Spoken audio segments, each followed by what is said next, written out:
Dr. Business. And I'm your one and only Lady G.U.N.S, which means I am greatness under no stipulation. We are so excited that you have tuned in to this, another Profit and Growth segment where we look to give you something for your head, something for your heart, and something for your hands to do. We are in studio. Yes. And we're having an absolutely phenomenal time with some absolutely phenomenal people. We always bring into the studio our movers, our shakers, people that are making things happen, making a significant impact in the world. And we bring them to you. So we introduce you to the people that you need to follow, the people that you need to keep in contact with, because these are people that can have a positive impact within your life. To my left is Jovon Times of Exercise Times. And to my far right, I am Noel the artist. Whoop, whoop. Yeah. Dun, dun, dun. now when you say Noel the artist, Yes. what type of artist are we talking about? I sing, act, dance, model, and I recently got into fashion design when I found out I could draw. Oh, how did you find out you could draw? I was drunk doodling? no, Oh, okay, gotcha. and I was writing. I was in the middle of it. I was just, let me write circles. Let me write circles and circles and circles. And Draw then the next circles thing or write Yeah, circles? like semicircles, like regular circles. It's making not a bunch like of C's. I'm not making a whole, like backward C's or something like that. Okay, gotcha. And then I did it in the different direction, but smaller, and then did a dot. Next thing I know, it kind of looked, to me, it looked like an eagle. Okay, now. Okay. So I started doing it. Were and you I wearing added your that. glasses at that Yes. time? Okay. Hence the circle. They see everything. So when I was writing and I was doing it and I looked at it, I was like, I don't know if anyone else would approve, but I love it. Right. So we're going to keep doing this. And I kept doing it. And then over time, it turned into the patterns that I saw in my head. So instead of writing the circles, I did streamers. And then I did like something that would have been lace or something that would have been pattern or like a patch of a jean or something. And it was on this model and things. And I just threw colors just together. evolved. Yeah. And I just threw colors together that made no sense. Orange and green, Okay. blue and purple and pink and stuff. And out of it, I made my own little design, my own little fashion, me. And I what's up. learned that I'm very colorful. Got it. Got it. Yeah. So in a very eclectic style. I think of that would fashion. describe every part of my artistry. Okay. I don't like being limited. I don't. Right, I don't no like, boxes, Yeah, I don't no- like feeling, because when I first started doing this, when I first started this journey, I always thought it had to be one thing, one set thing, one structure, one category. have to be R&B. I'm really good at this. Right. So I'm gonna do this, and quite as kept, it was gospel, gospel music. I'm a church boy. I grew up in the church, so I was like, I need to do this. This is what people are expecting me to do, Right. and this is what I've been told needs to be done in order to glorify the great Messiah. You know, so I mean, that's what I started doing, and I was set on doing that. Until it got down to me writing. I tried to write a gospel song. It sounded forced. It didn't make sense. It wasn't, there wasn't no God in it at all. And that's what I found out. It's like, it has to, if you're going to talk about God, it has to have the Spirit of God in it. So it's just like, I can't do gospel. It's not, I love it. I can sing it. I grew up on it. It does things for me. But that's not all I can do. Right. But then I got exposed to writing different things. It started out at poetry at like 13, 14 years old, after, going through a whole bunch of other stuff. So at 13, 14, I started writing poetry. I presented it to a friend, and she said, it sounds more like a song than anything. Okay. So I tried to start putting song to it. And then I can't remember, it's around 2005, 2006, right? Okay, I'm about to get into my acting mode here for we a go. second. Demonstration. Do you need a drum roll? No, Oh, it's okay. fine. Do you need background music? No, it's fine. Okay. Picture it. He brings his own. Vision, right. Picture it. Winston-Salem, 2005. I am around 11, maybe 12 years old. I'm at my grandparents' house. At this point, I am not supposed to be listening to anything but gospel music. This is a saved house. It's a glorified house. Cinnamon. We ain't supposed to. We don't listen to that old blasphemer. We don't listen. We don't listen to it. With the white Jesus Ah. up on the wall. The Last Supper. Abu. Listen, so we there. My grandmother, she is the cause of this. She planted the seed. She had no business doing this whatsoever. She went played to get Millie it. Jackson. She let me get on her laptop. On the laptop there, and the first thing that first came out, there's this new thing out called YouTube.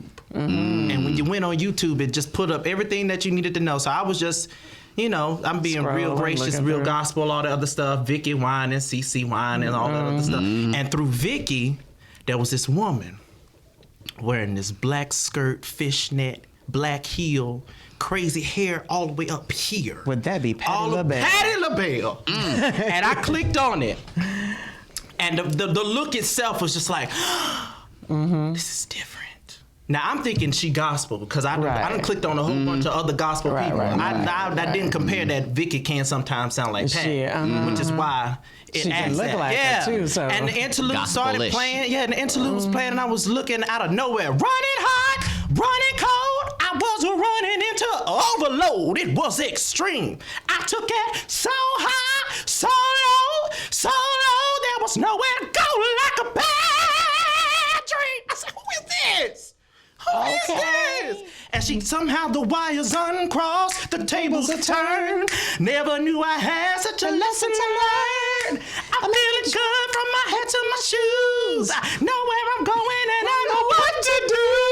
I tidied up my point of view. I got a new attitude. You know the song. I sat there, I said, who is this? My grandmother come from around the corner. That's Patti LaBelle. She did not condemn you. She did not persecute you. She saw the seed. She saw this. She said, this child, he different. Something going on with the sheep. We had a conversation about it later because I was like, you had no business. You had no business exposing me to that woman. But I'm so glad you did. I was going to say, but wasn't it better that oh my gosh, you found all of the other creative aspects of you as opposed to just the limited box? And many people are put into a box because they have not yet been exposed. It's kind of like when I meet somebody. If you are exposed, they keep you in a box. Because that's what my story was. Because I'm Kurt Franklin. All day. Period. All day, every day. I'm Kurt Franklin. Back in the day when I was on the keys and stuff like that, it was how my mind was wired. Right. I wasn't the greatest singer. Say that again. Like Kurt Franklin. But producing and arranging and taking contemporary beats and add it to gospel lyrics, that was my mindset. But in my church, that's blasphemy. You can't do that. You can't. Before your time. The secular. I pretty much was. Before your time. I really was. You don't do that. So they basically put me in that box and said, you can't do that. A bunch of other guys was like that too. So, before their time. Yeah. Everybody's being boxed in. And I think we're in an age, an era where outside of the box is the new norm. The more abstract is the most appropriate. Being how more free. far, right? And free I like what you creative. mentioned is that the fact of like, I was that guy, growing up. You know what I'm saying? I would just put any colors together. Right. And I believe that it wasn't necessarily colors; it was your attitude. That reflected. It's because if you, as long as you iron your clothes and make sure it look good, right. You know what I'm saying? It didn't matter what you had on, really. Right. I'm gonna tell you the truth. As long as it was in style or whatever, It was clean or whatever. I moved from Germany to the U.S. and I remember being laughed at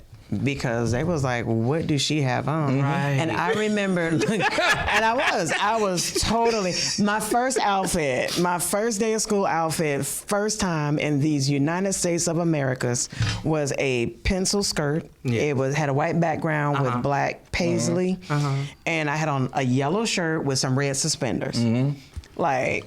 It was black, white, red, and yellow. Innovation. I had my little black shoes, my little red, because we had the crunchy socks then, and it looked like leg warmers. Scrunchies. Right. Everybody else looks so bland to me. Yeah. It was like one of those movies, how you see a painting where it's all gray, but then the rose stands out in color. Yeah. Everybody had on jeans. Everybody had on a t-shirt. Everybody, then I think like the flannel jacket thing was in, the little lumberjack look. And then you woke up in a locker. No, I didn't. Bullied. Not at all. Because oftentimes that's what happens when a person steps out of the norm. Right. Because people don't understand. They want to criticize. They want to ridicule. They want to bully you. They want to beat you up. They want to talk about you. Things of that nature. And they definitely laughed in the beginning, but I feel like there's always an opportunity to turn a potential bullying situation into something positive.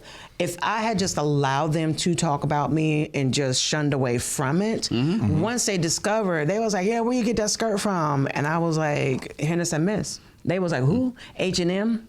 There was no H&M in the U.S. at that time. At the time. They was like, where's that? You know, in Germany. Where do you buy your clothes from? Europe. They was like, wait, where is that? It would have been. And so where'd you find that outfit? Your mama. Your mama. I guess during that time was probably G.U.N.S. Probably at the time. Maybe. G.U.N.S was probably the closest Thing to that. to- It was loud colors. It was Right, you know what I'm right. So me coming from a foreign country explained everything. But then I became the one everybody wanted to be around, and no matter how I dressed, because she's not one of us. You were right. doing what they wanted to do. And there's more than what you all have going on within this little commune. But I that you think have. if you took your experiences and your background and your previous cultures and put them in everyday, ordinary American boy or girl, it would not have gone over as well. Because they would look at you as, ooh, that's exotic. Ooh, you left the country. Ooh, you have these experiences. But then you have Pookie, who ain't never left his block, and he want to be adventurous like that. Right. He gets a beat down. No, he not. He touched. That's what they say. He just touched. That's what they say about him. And then you get a beat down. But and then again, we have to realize we're talking about days of old. Now, Pookie and Timothy and It's acceptable. Alex and Michelle, It's they can wear whatever. It's Like acceptable. literally, I was in what's that part of Miami? The Peninsula, Key West. Key West. Okay. Went to Key West. So help me, a lot of clothes is not required there. There was a whole motorcycle gang. Yes, we're not going. Oh. I ain't travel agents in the house. And I don't know. It Book was the flight. And it was. I went during bike week. Don't listen to him. I went during bike week, and I literally was at a red light, and the whole motorcycle gang got around the car. Yeah. They had on the helmets with the hair to them and horns, and they were having fun. Yeah, I mean, they were having fun. I promise you, they had on boots, and they had on animal patches. It was a bunch of men.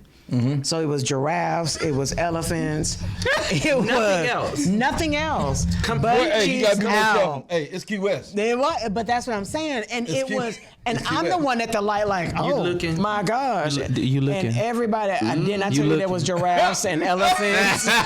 You looking real hard. Was you looking? I'd be like, I like your elephant. Like, is that a mouse? Every time. If you're like a giraffe. Absolutely. But that was the crazy thing. Nobody else cared. Like, it was just 'cause it was like, the thing. Because it was a yeah, thing. that was just a thing. That It was was acceptable. That's what they do. for them. But Yeah. I was the outsider coming in like, oh, Father, heavens, a Megatroid. I ain't never seen a giraffe like that. His neck broke. What's wrong? The head hanging like this. It's cold out here, ain't it? It's cold out here. But everywhere you go, I think you're going to find something. Minnesota is still very 1980s. Yeah. I've gone, and FUBU and cross colors are still a thing. Yeah. Rockin' a Gumby actually happens today in Minnesota. And like, Jericho it ain't in nobody. And I'm sorry. Yep, Jericho's I'm- in I'm- Memphis. So sorry, I'm very young. I don't know what that is. What You're is gonna that? Google it. Yeah. When we go on break, Gumby, we yeah. gonna We- Slanted. Slant like that. It's more of a hairstyle. haircut. That is a A hairstyle. hairstyle. Ah. Yes. Oh, yeah. Yeah. Oh, Yeah. Okay. You came in the era when right. it was locks. Yeah, you can't Yeah. be Loch Ness, Yes. but no. So Shave underneath and now just let it go down. See, that's the era you came in. Oh, well. Yeah. Well, Mm-hmm. I'm not too particular of a fade. Yeah, but I'm just saying. But yeah, that is the era that I came up in. Yeah. Yeah, locks. It was all stuff freeform, Right. but I did this on my no own Jerichos, no. accord. Yeah, so glow. Yes. Just let your sun That's true. glow. No, it was pretty much at the point when I went to college and I started to look into everything hair. No, everything was like at the time when I started getting into hair, everything was natural. Everything was free. Everything was Right, no right, perm. right. We called it the creamy crack. Yeah. On the illustrious North Carolina A&T State University, where I graduated December 2017. machine. Just putting that out there. Fun facts. Fun fact. Fun fact. Just a fun fact. Just a fun fact. Diploma and all, with my degree, music, vocal performance, concentration in theater. But it wasn't called. But you ain't heard it from me. No. I'm just citing the source. We got you. But it was natural. It was Shea Moisture. The small little businesses on campus was booming at the time. Pish Posh was there. Now she's turned into this entire thing on Instagram, and everything was black oriented, black owned. I'm proud of being. I'm black. And I love that. Like, I didn't have that. Yeah, I didn't have that. I came from a totally different environment, different mentality, where black wasn't really looked upon as the royalty prize where I come from. So coming to college and being exposed to that, I was like, whoa, this is very different. It made me You mean I got all 12 months and not just February? Do you mean Black Lives do matter? Right. Okay, cool. And that's what made me want to research, and that's why I started my lock journey, because it's all natural, it's all free. And then during this journey, you experience so much, you learn so much. And the more I learn, the more I experience, the faster my hair grows. I've only had my locks for 2 years. Look at you. Yeah, that with your juices and berries. Well, just a little castor oil, a little mango butter. Okay. All natural or whatever. Yeah, little tea tree. Little rosemary. Could you put it on your beard? I don't know about the know. You know what I'm saying? I got that tea. Yeah, leave it alone, let it grow. Olive oil. Yeah. A little lard. Because on my radio show, I will definitely be promoting #healthy hair here, where we are inspired to have all kinds of healthy hair. We're going to give information about healthy hair and how you can provide yourself with healthy hair as well. I'm a big advocate of that. Absolutely. How can people tune into your show? Well, you can actually tune in every Friday at 3 p.m. Eastern Standard Time. So for the Western folk, that's 12 p.m. Yes. That's 12 p.m. Yes. Yeah. You can download, the iHeartRadio. You can download iHeartRadio, follow WDRB, and then you'll look at me, The Noel Story. That is the title of my radio show, The Noel Story. Awesome. Yeah. Jovon, how can people get their personal training on and exercise times, and how can they reach you? They can reach me at exercisetimes@gmail.com. You can call me at 980-277-0058. That's 980-277-0058. Family, don't go anywhere. We're going to take a quick break and come back. You are tuned in to the Profit and Growth Hour here on WDRB Media, the voice of the community. Jovon, you better not be smacking that gum in the microphone. I will. Okay. I'll do it outside. I'll do it in his ear. You come back. This is a good experience.